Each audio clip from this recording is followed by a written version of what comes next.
What's up, guys? It's Steve Braconi with Team Braconi, back for another episode of our podcast. I got Alfredo Vastola here, my team manager. We have some interesting topics today, some championship mindset, and the value of an agent when making offers is some of the topics. Definitely championship mindset. We're here to discuss in the front portion of this. Steve's fresh off of an award-winning match at the Pan Am's. He can explain. Obviously, he knows quite a bit more. But it's the largest tournament for jiu-jitsu in There's two North major America? tournaments that are considered like world championships. And Pan American Games is one with the gi, and Master Worlds is the other one. So this is the Pan American Games. It was in Orlando, Florida. Really cool experience. It's the first time competing in jiu-jitsu, and I decided to go big. Yeah. Some of my friends and people I train with are like, you should do some local ones first. But just the way start a little smaller. Yeah, just the way that I am. It's such dedication, similar to our industry in real estate, where you put a lot of time in for maybe a small portion of time with the client. We actually just tossed a photo. There's Steve standing on the podium right there. So I ended up with the silver medal, and it was on the brown belt class, 181.6 pounds with the gi on. I actually weighed in light because I was very worried. If you miss weight and you weigh in, which is crazy, like 10 minutes before you fight. So there was 4 rounds. So in the finals, I lost 0-0, which I didn't really understand the point system. And I wrestled for a long time. This is a little bit different.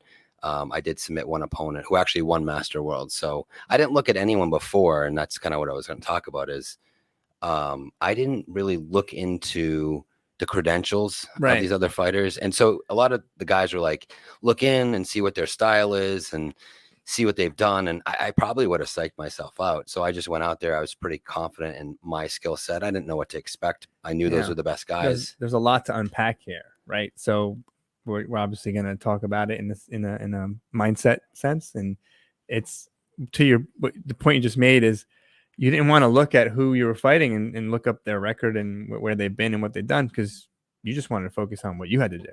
Yeah. Right.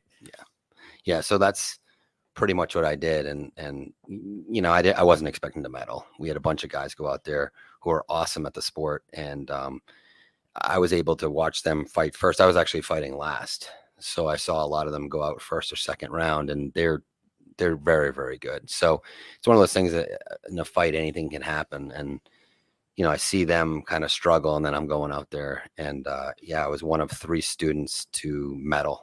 We had 2 silvers and a bronze. That's incredible. That I'm aware of. But it was awesome. It was an awesome experience. It's just, there's a lot of dedication, like similar to real estate, a little different, where I had to lose weight. I had to train very hard and balance family and balance the business and balance training for that. So it was definitely a commitment. But the coolest part, in my opinion, was being able to be with the guys that I have very strong friendships with. When you're doing that kind of sport and you're training with guys, there's a certain camaraderie there. And it was a special weekend to spend with those guys and watch them compete, and they were there for me. So it was pretty awesome. Much like our team, we were there to pull each other up and help each other 100%. out. So and it's very similar to the preparation we do for a listing appointment, right? If we're going in to sell a home, we do all of the work that we've done to polish our skills so we can get across the communication necessary to show why we feel as though we provide the best service to the client and what our accolades are and that sort of thing. So although not technically physical, it's very similar in a mindset that you feel like I am the best person going into this home, and I'll be the best person to sell this home for this client. I felt at that time I was the best fighter to go on the mats in my class. And I didn't know that to be true, but I believed that at least when I stepped on the mat. Because if you're not ready and you don't go aggressive, that's exactly how you have to approach, like you said, a listing, especially if it's a high price point and maybe you've never done it before, just like you've never done a competition before. Yeah. Just take us through, how that journey began of just, I want to, get into Brazilian Jiu-Jitsu, and I want to do a tournament. Well, those are really different things. So I started, so because I always liked wrestling and I liked martial arts, and I, like everyone else, watched the UFC, and I felt like, if not the most effective, certainly up there as one of the most effective martial arts was Brazilian Jiu-Jitsu. And so I went in years ago, maybe a decade ago, to a gym, and having been a wrestler and felt like I was in shape and maybe strong and athletic enough, I felt like I could at least hold my own. You were not in shape the first time, like, or to the level you thought you probably. Well, I was in shape, but the difference is they made me work tremendously harder. Yeah. So I had to work at 100% when they maybe were working. Yeah, I meant you were in shape to what you thought would be. It's a different type of shape, different, for sure. Yeah. And I remember leaving and coming home, and all my arms are black and blue from ripping out of things, and thinking, how can these guys do this to me? This is something I really have to learn, right? And I didn't know that someone could hold me against my will or tap me that easily and that many times within a small 5-minute period, which seems like a short period of time, but when you're against a really skilled opponent, it's not.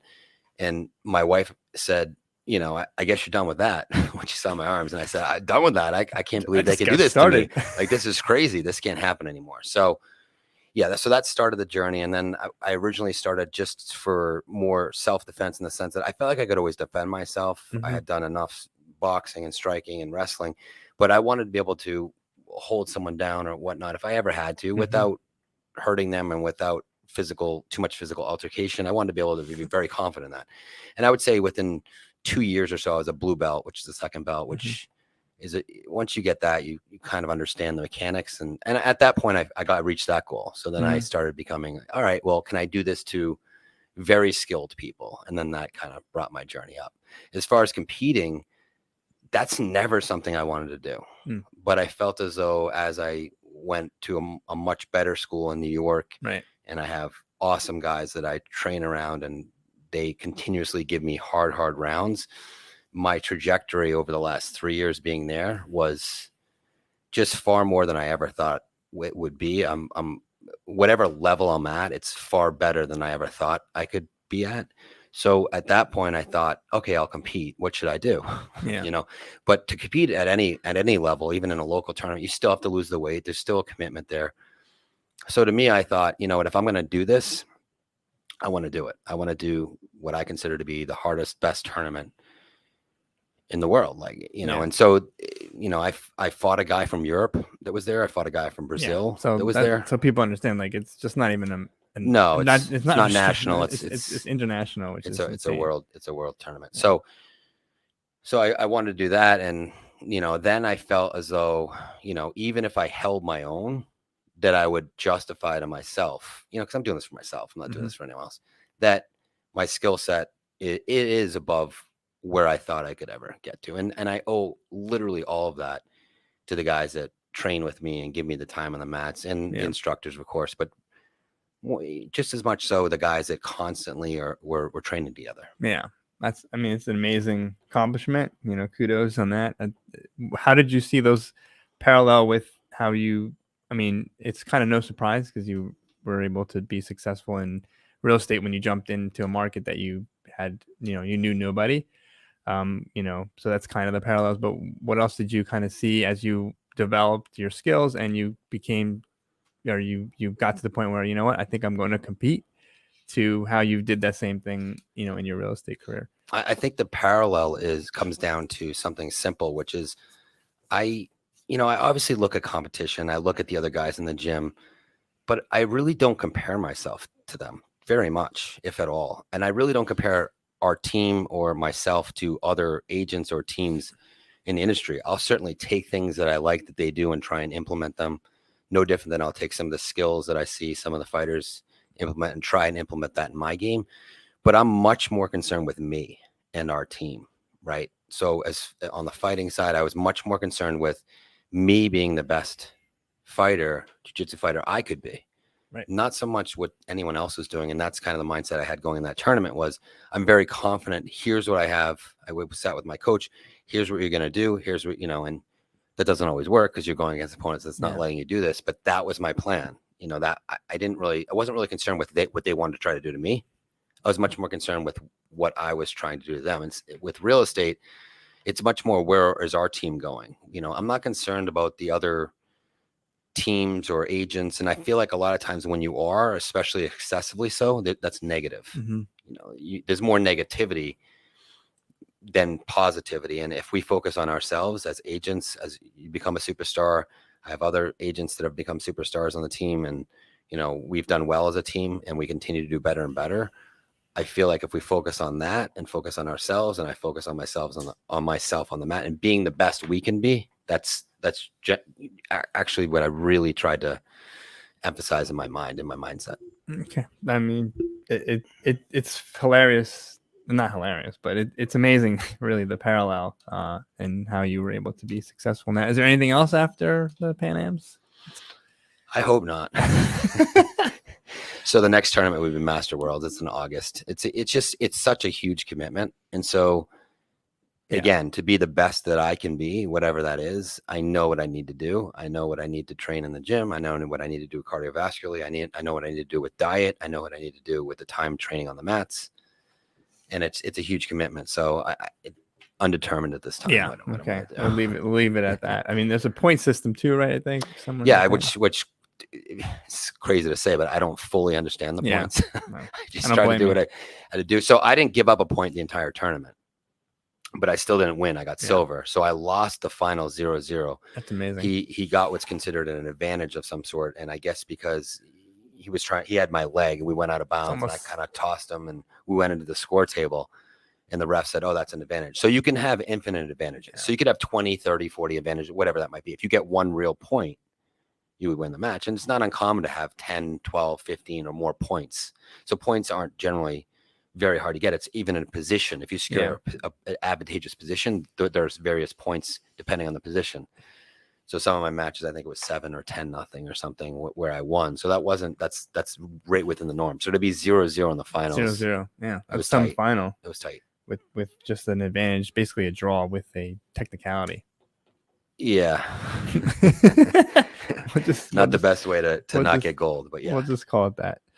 All right. So we also wanted to talk about, the strategies. We've been talking with our agents about this for a while. The strategy, especially the way the market is, strategies that we review with our team to help them, especially when it comes to like setting expectations, writing offers.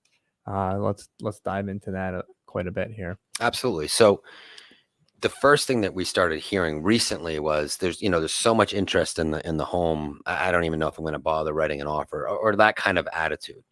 So I absolutely disagree with that approach for any agent. So any agent that's contemplating either, making an offer, even if it's low, write the offer. And we went over this in the team meeting yesterday, but there's a lot of reasons to actually physically write the offer as an agent. One is procuring cause, meaning even if that client comes up later in price and utilizes a different agent, depending on the timeline and communication, but more times than not, the original agent that wrote the contract, or the agent that wrote the original contract rather, will get paid the commission on that, despite who wrote the final contract. So it's very important to set that immediate offer in place.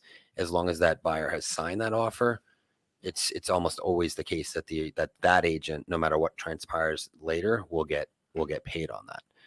There could be a massive break in communication, whether months went by without communications, things that factor into that. But generally speaking, if something's on the market and were to go within a reasonable period of time, for example, if they went in an open house a week or two later and made an offer after making the original offer with like the listing agent or with the hosting agent, the person that wrote that original offer will get paid on that deal. Yeah. So I always recommend our agents write the offer. Once they write the offer, and as they're writing that offer, there's no reason not to set expectations to be realistic. Right. Because if a buyer, which they generally are, is serious about securing a property, there's nothing more frustrating than continuing to make offers and having no shot. So if they make the offer and it's lower than you had suggested based on mathematical comparable values, you have to let them know, hey, there was 8 offers. We were the lowest, or we were the second lowest. Not unexpected. It's what we expected. It's exactly what we expected. It's much lower than what we had ran the comparable sales at. And making that offer was perfectly fine. It's an exercise. But let's take a little bit of a mental note so that the next time a property comes out, we can adjust our mentality a bit so that at least we have a chance, just a chance of securing the home. Because if we're 8 out of 8 or 7 out of 8, which is what was happening to some of our agents, there's not much of a chance. Even if 2 people back out, 3 people back out, you're still not getting the home, low, right? They could put it back on the market and they'll still get more. They might not even go back to you at that point. They may just go back in the market after the second or third people. Yeah. Right. So it's setting expectations. So you want to do it up front, but if not, you could go through the exercise. But then it does the client no good to not let them know where they stood and let them know how maybe far away they were from getting that transaction to close. So that's where some of our agents were struggling a little bit. Is it can be a little awkward and it's a little bit direct, but it's for the benefit of the client. Yeah. They should at least know that their probability was extremely low, as you suggested up front. And you can never, and you should never say, "Oh, I told you so." Yeah. But you can educate them. Yeah, it's not a "I told you so." It's more of an educated. Here's the information that we have. It's factual. Yeah. Here's exactly what happened. Here's where we stood in the standing, so to speak. Here's how many offers were above us. If you can get that information, if nothing else, when it closes, you could say, "Here's the numbers we discussed. Here's where it closed at, and here's where our offer was." Now that might be a month or 2 down the line. Yeah. So, well, that's also a good point. Is you said if you can get the information, and most agents will disclose. So as the agent who represented the buyer, your client, try to find out. That does help, as we're going to discuss for the next offer, right? If you knew that you made a good effort and you ended up being middle of the pack, we've got to be a little more aggressive. If we were top 2, then you're right there, and maybe there's a 33% chance that it does kick back, which you advise your client. But these will help set the table for the next time, because it's a very frustrating process. There's a high of like, we may get the house, and then when you don't, their mindset goes right back to, gotta go back out, gotta go online, gotta look at a house, gotta look and see if we find something we like. Inventory's low. They're few and far between, the ones that we like, and we gotta put the kids in the car and go back, drive out. Right. And let's face it, the vast majority of buyers that are out there trucking around making offers, they do want a home. So what happens over the course of time, and it could be 1 offer, 3 offers, 5 offers, but if they continue to not get the deal, bid too low, or their parameters weren't acceptable to the seller, they're going to oftentimes blame the agent. So the worst case scenario for an agent is they're working very hard and they're not direct enough or transparent enough, because they're in fear that they're, I guess, pressuring the client, which I never saw it as. I saw it as, they need to know the information I know. If they don't know what I know, how are they going to, I would want to know. Yeah. Right? If I'm buying a property, I would want to know exactly where I stood. It doesn't mean that I would necessarily go up or not, but at least know, okay, that I got to adjust the price point, or I have to adjust my expectations, whatever it might be, but I'm not in line with the market. But point being, if they continue to do the same process, they're going to ultimately, the buyer rather, will ultimately blame someone. And oftentimes it's the agent. Yeah. Right. And so they feel like the agent's not working hard enough for them. Yeah. Which may be the case on occasion, cases, right? But not usually, in my experience. In my experience, it's usually the offer's in writing, it's in paper, it's on paper, and depending on the price, the close date, the down payment, the contingencies or lack thereof, it's going to be strong or it's not. Yeah. And you do that by communicating with them, where if you do end up offering lower on a home that you maybe all feel that that it will be too low, the conversation is different. It's, what, we don't like the home enough to get to that number. That's a different conversation than, oh, I think this is what it's worth, right? If it's not worth more than X number to them, and you've had that conversation, but we've put an offer where we have stretched it out and we didn't get it, that's an educated buyer, and that's kind of where the zone you want to be in. Yeah, but sometimes what will happen is, and I ask the agents, what did they say? And there's usually 2 reasons. It's either that's as much as I want to pay, or that's what it's worth. So if that's what it's worth, okay, well, where did you get the numbers from? Right? Because a good agent, and certainly our agents, will have those numbers in front of them. So if you're, for example, if you're saying this property, we ran the numbers, they're asking $699,000, it's probably going to sell $750 or above, and they're saying it's worth $680. We need to understand where they're getting their numbers from, because if it's just a gut reaction on emotion, you got to ask them, what would you do if you're the seller? We're running numbers, mathematical data, and facts, statistic analysis that show it's 750 or possibly more. 750 really usually would give you a chance in this scenario, right? So it doesn't guarantee anything, but it puts us in play to secure the home. Below that, we have less chance. At below asking price at 680, when we know there's above asking price offers, you could say that's what it's worth, but it's not, because the market's dictating something different. So I will have those direct conversations with them, not to be confrontational at all, Yeah. but just so that they understand, Like- and put yourself in the seller's shoes. What would you, if you're selling the Yeah. home? Well, I And think it's also a different conversation. It's they may think that someone else may outbid them, but they're comfortable because they have the ability to even go higher. They're looking at maybe different price zones. But for them, for this particular property, they're not saying that's what it's worth, because that they're just maybe saying, for this one, this is where we're good. it depends. Yeah, It depends on the person. Yeah, Sometimes but it could be but I that. think it's still an educated conversation, because they do have the ability, and they've demonstrated that they will go up on other properties. So, it's at least you are comfortable knowing that they have been educated, and they are making more informed decisions than just we have to go under the asking price just because I'm not paying the asking price. Right. It's I mean, just- our asking which is price, as arbitrary. we've always talked about. It's Yeah. just whatever the Yeah. listing agent and the seller agree to. But in a nutshell, it's always write the offer. Try to write the offer with realistic expectations to secure the home. And if you were unable to do that, try to have your client understand why, so they can react appropriately for the next opportunity. Yeah, That- and that's what that's kind of what we like. The last point of this is it does to the intro of this topic. It's write it no matter what. It should help set the table for the next opportunity. It's not an "I told you so." It's here's the data. And it also helps build relationships. right, If you're it- writing it an offer helps. for a client, Mhm. it certainly helps Yeah. build that relationship. You're Right. working for them at You're that working point. for them, and you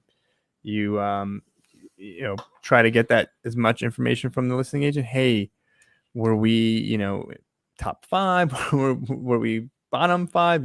That's gonna help us relay that message to the client, and help prepare for the next time around.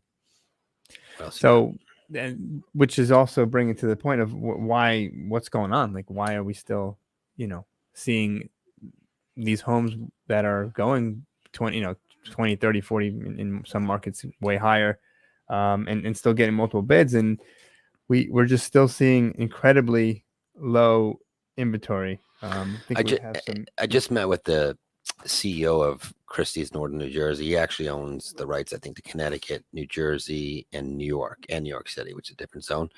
But he was saying year to date, it was yesterday, we have double the inventory from last year. But that last year was the bottom, right? Right. So if you look So at inventory is improving, but then you have Yeah. to look at days on market. Is the days on market super short, which it is, meaning that it's just getting eaten Right. up. So the inventory is still extremely low. It's just not Yeah. quite as low as it was. Yeah, we're gonna put if you look at the 2022, we'll put the chart up there.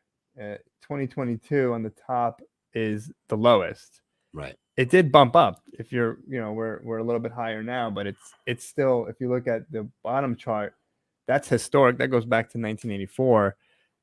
We're nowhere near those numbers, and we're Yeah. we're still super low. So Yeah. So no matter right now, in my opinion, and from our experience and what we're witnessing, no matter what the interest rates do immediately, it will certainly affect the mid and long term approach of real estate and the values. But the inventory is just so low for the foreseeable future, meaning at least the next few months. Now, in a year, it might change, or even 6 months, perhaps. It's hard to gauge. But for the next few months, it's just inventories. It is what it is. There's too many buyers for too little properties.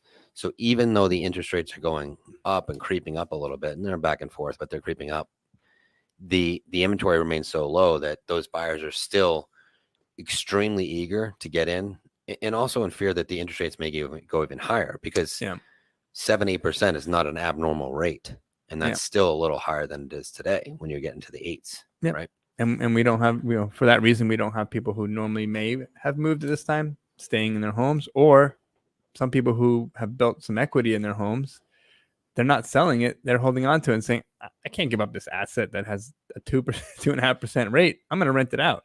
Right. So that's that's causing or continuing to have an impact on the inventory, and we don't have a crystal ball. I just don't know how long that inventory is going to stay at these levels. And I always say each market's different. Yeah. Even within a state, it's different, and even Yeah. within a county, it can be different.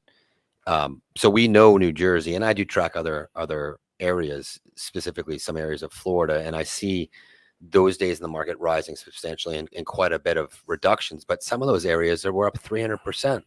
Yep. They've tripled in value in 4 or 5 years. Yeah. So for them to retract, 20% when they're up 300%, it's still minor. Yeah.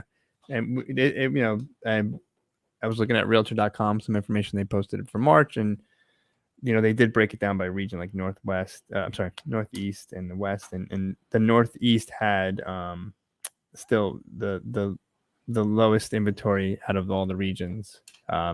It did tick up to your point of from last year this time, but it was the lowest move from all the other regions. So that's what we're seeing over here now. Yeah, and again, to recap, the listings our company has are double year to date from this time last year. So theoretically, that should start to at least slightly enlarge the days in the market, make the days in the market bigger, Yes. which the correlation of days in the market directly does affect asking price to sale price, right? So if it's 2 days in the market, you might go at or over every time. But if you start getting 14, 20, 30, 40, 50, 60 days in the market or more, there's usually some disparity between it has to be asking price and a good sale conversation with the seller, and that because that's where some of the active inventory is. It's the longer days in the market, so there needs to be some conversations there, because if something's not moving now, you got to dig a little bit. Why isn't that right, why isn't that moving? Right. And we have a listing right now that's not moving, and we know why, right? There's an issue with the home.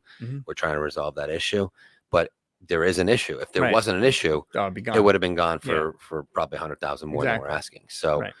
There are things that affect it, but that also creates an opportunity for buyers to pick something up, fix Very that much issue so. that they could, that's fixable, 100%. and go from there. Yeah, that's a good one to do that. So reach out if anyone wants to do It's a good opportunity. quick reno and get some good bang for your buck on that one. Did you want to go over anything else?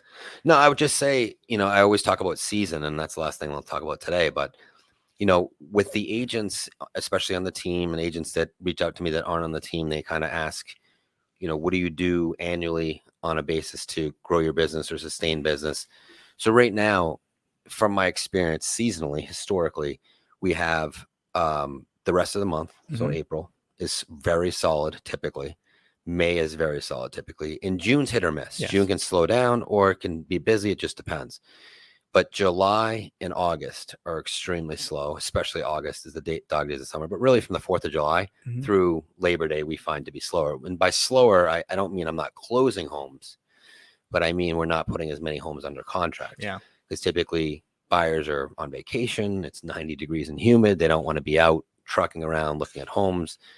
And a lot of the clients that have children in schools have secured homes and they're waiting to close. And so we do a lot of closings then. So we collect a lot of commissions from the spring. Yep. But we're not taking new clients on because they're going to wait till typically the fall at that point. Now I'm going to enjoy my summer and I'm going to go out. So I would tell all the agents, to do what I've always done, which is right now focus on those clients that need a property or looking for a property, really heavily market right now.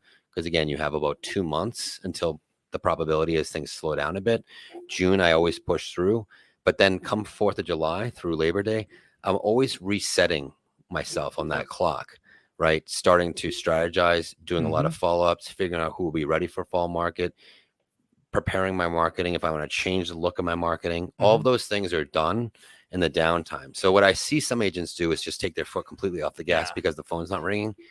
What I always did was fill that time. I don't even say fill it because it's extremely, it might be more important than anything. Yeah. It's not. But I would build my business up so that as the volume kicked up, I was ready. My marketing looked proper. Yeah. I had everything ready on the templates. I had all my follow-ups. I had my top 20 or whatever list of clients that were going to be ready in the fall. I was reaching out to other people who said they wouldn't be ready, but now I'm nurturing them and reaching out to them again.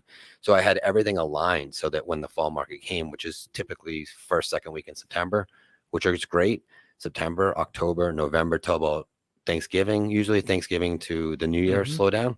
And then I would recycle, right? So Thanksgiving-ish till the first week in January, when returns are done after the holidays, is generally slower too. So I do the same thing then and get ready for the spring market. Yeah. And when you say slower, it's really the market that's slower. You may be busier in those times. I'm super busy. It's a lot of desk work. It's a lot of preparation. It's a lot of planning. It's a lot of strategy.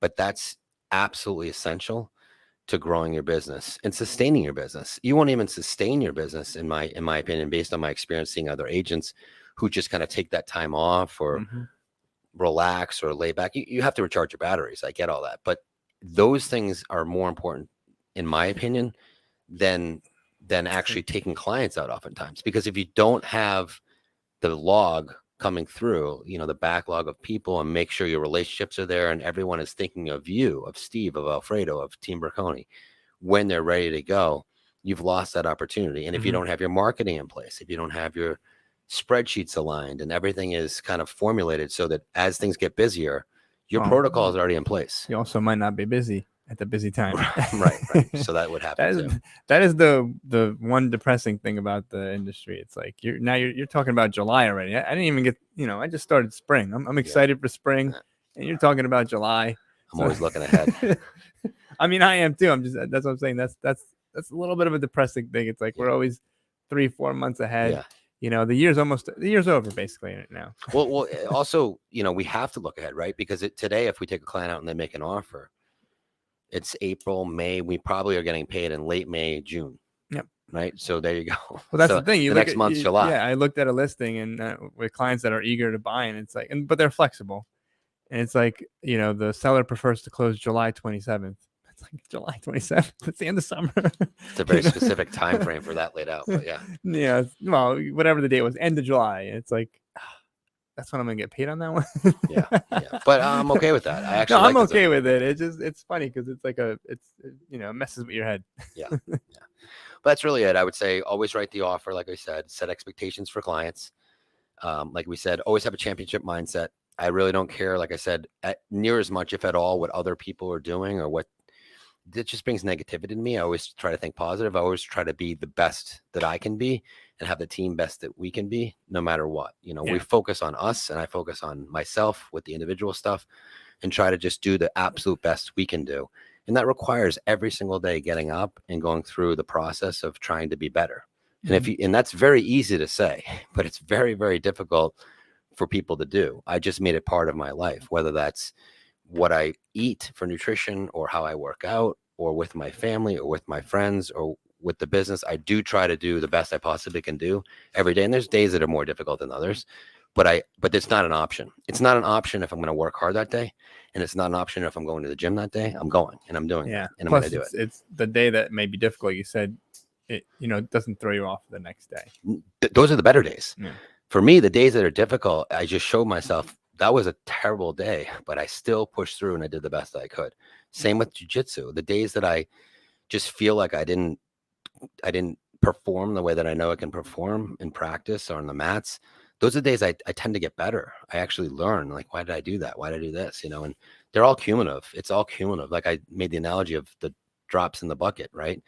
If you have a small drip and you put a bucket, you don't see much at first, but over the course of time, that bucket fills and probably overfills. It's the same with how much effort you put into anything, whether it's be real estate, growing your business in your sphere of influence, or nutrition and diet and trying to be healthy, or with your family and putting into your family and your kids and your wife or whatever.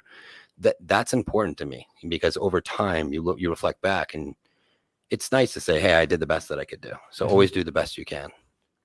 Awesome. Well, that was a great conversation, especially with the jiu-jitsu that you won silver.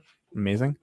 Anybody who wants to, feel free to subscribe at Team Braconi on YouTube. S Braconi on Instagram, and Vast Real Estate on Instagram for myself.